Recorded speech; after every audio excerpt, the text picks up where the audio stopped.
Life is beautiful, but you have to accept the good and the bad as being beautiful.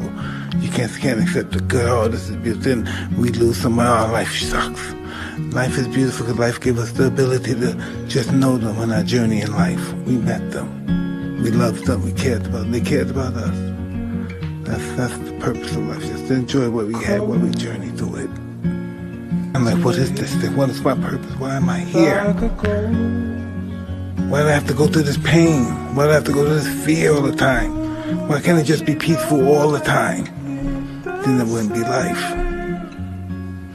You know, it wouldn't be life. We have to take life at its terms, life on life terms, not our life on our terms. You know, we have to live life on life terms. But yeah, you know, tough fight. They did their thing. I want them to hurry up and do the rematch so they can get out the way, so I can, you know, get myself in there.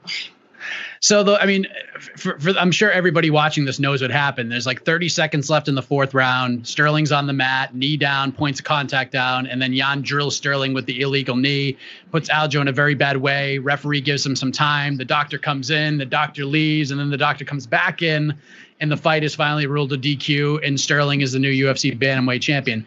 What are you thinking watching this all go down? I'm just thinking, like, man, it's gonna have to wait a lot longer, man. That's all I'm thinking. Like, I'm gonna have to wait a lot longer. They're gonna have to do the rematch, and then, but you know, I also obviously I was a little confused on what was going on. And then once I feel like once it got to like that 2-minute mark, I was like, oh, he's no way he's getting back up and fighting. So I was like, all right, well, how does this play out? And then you know, it played out the way it played out. Again, that's all that means. I still got to wait a little longer to finally find out who I'm fighting, and obviously they gotta do this again. I'm not sure when they're doing it, but they have to do it again. And yeah, man, I'm just a little upset, man, because like shit, man, like hurry up, man. You know, smooth this division on. Have you thought about what it would be like if you were in Aljamain's position? Sort of, you know, I don't know. I don't know how I would make that decision, you know, just getting kneed in the face. That's a tough decision. It's, you know, he's on the spot. Financially, it makes sense, right? So definitely a smart move. But yeah, I don't know. I don't know how we would do with that. I don't know how he was feeling. I don't know how tired he was. I don't know what he was feeling like that. But it's definitely a shitty situation, you know, and especially in a title fight when you find a champ that should know the rules. Now, I know after the fight, you kind of made a comment to Dana White. Dana talked about it afterwards, and I know it seems like in the aftermath of the fight, you know, people have been talking about the commentary and something about Daniel Cormier. Let me ask you that question, like in terms of the respect you gained after this fight, with Dana and Daniel. Can you kind of give me an idea, like what the idea was after the fight and your feelings towards those two particular people? You know, no, I just asked Dana, you know, after the fight, simple question. I just asked him, you don't believe me, you know? But he said, no, I believe in you, you know, and that's it, you know. And then I just say thanks to him for that we can, you know, because the situation in the world is crazy, and we still got the job. We can do what we love to do, and you know, we just can, you know, make fights happen. So next to him, so I just say thank you for that.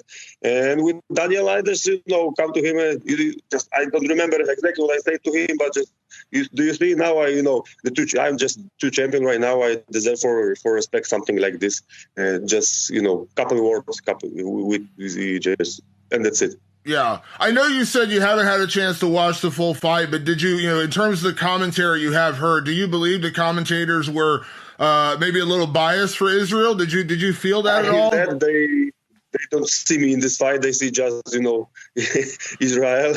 But, you know, I don't know. I don't care. Maybe, you know, they are friends, and that's why. What can I do? Nothing. But anyway, that was, you know, that was not pro, you know, what they've done. If it is true, because I don't watch the fight yet, so first of all, I have to watch it. But what people say, they just don't do the good job inside there, you know. Let's talk about that opening sequence. Maybe not. If you, hey, come over here, say it in my face, bro.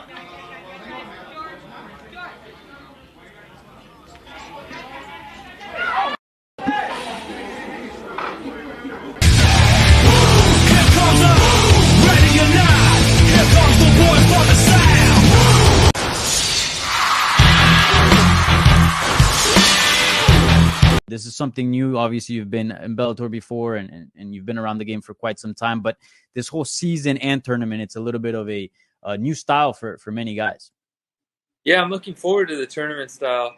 I like that I have a scheduled kind of year ahead of me. I know when I'll, so to speak, be competing, so I get to plan for that. So that's good. I'm excited also for the 2 fights in one night. That'll be a first for me. Kind of a bucket list thing in my career to check off, so that'll be nice. Yeah, that's awesome. And why so much interest in maybe having 2 fights in one night? Seems exhausting, but I'm not the fighter. Well, I've been into mixed martial arts since I was young, and I watched the tournaments back in the day. They were more prominent back then. Always found it very intriguing, and found it's a challenge, to be able to fight 2 guys in one night, and to be able to fight, cool down, and then come back and fight again off the adrenaline and stuff. So, it's an experience that I wanna have in my career. Work the elbows from this crucifix position. Drops elbows to the chest. Looks for the head of Robin Catalan. And Catalan's still stuck in this predicament. They're talking to each other, Mitch. Okay, so people have been giving Aljamain Sterling a lot of hate. 1, because of the knee, and 2, because they think me and him have some beef or something like that. It's true. I'm stepping away from cornering for now. I ain't cornering for a while. I'm spending time with the family, not going away. But myself and the Funk Master are always going to be cool. Let them know that we love each other, okay? We love each other. Come on, man. Always, I'm going to help him defend this belt. Come on, man. I just don't throw it on some boxes. Put that thing up. It's beautiful. All right? I'm going to help him defend this versus Pedion. We're always cool. Pedion, he's coming for you, buddy. Okay, so people have been giving Aljamain Sterling a lot of hate. 1, because of the knee, and 2, because they think me and him have some beef or something like that. It's true. I'm stepping away from cornering for now. I ain't cornering for a while. I'm spending time with the family, not going away. But myself and the Funk Master are always going to be cool. Let them know that we love each other, okay? We love each other. Come on, man. Always, I'm going to help him defend this belt. Come on, man. I just don't throw it on some boxes. Put that thing up. It's beautiful. All right? I'm going to help him defend this versus Pedion. We're always cool. Pedion, he's coming for you, buddy. That so often, that's such his power shot. He's there. Oh, God! What a finish for William Masvidal! Jorge Masvidal gets a massive knockout win here in London. He silences the crowd. Wow! Unbelievable! My message to him is, man to man, if you're happy with that result, then you shouldn't call yourself a fighter. You shouldn't call yourself a contender. You shouldn't call yourself a champion. Man to man, if you're happy with that result, then you should, honestly, you should just hang up your gloves. No real fighter, no true fighter would want to fight to end like that. And no true fighter would let that happen. You committed the foul. You owe me a rematch. Let's do it.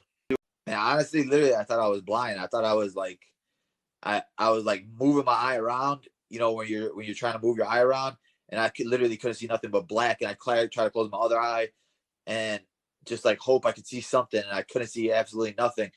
And then like literally it was more so from there. It was like I knew the fight was gonna be over, and like that's honestly what broke my heart the most. Because like literally like that's where you work your whole career for, to get to that moment, and my life literally could have changed with that fight. I could have beat him, and we could have been fighting for a title next. Like that's life-changing. That was a life-changing moment for me and my family, and a lot of things could have changed, and like it literally all was just like snatched away with a freaking eye poke. And I was like I wasn't really overly thinking about, man, what the fudge is the matter with my eye? Like I don't care, but it was just like I knew the fight was gonna be over, and that's literally like what like shattered my dreams type thing.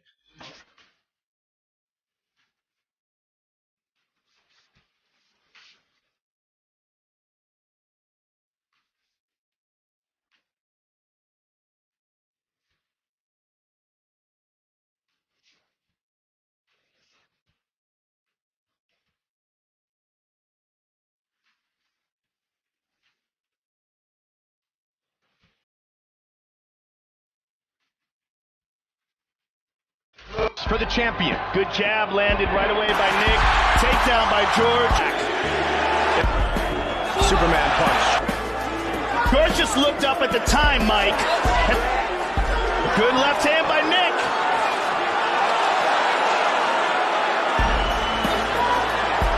Got that.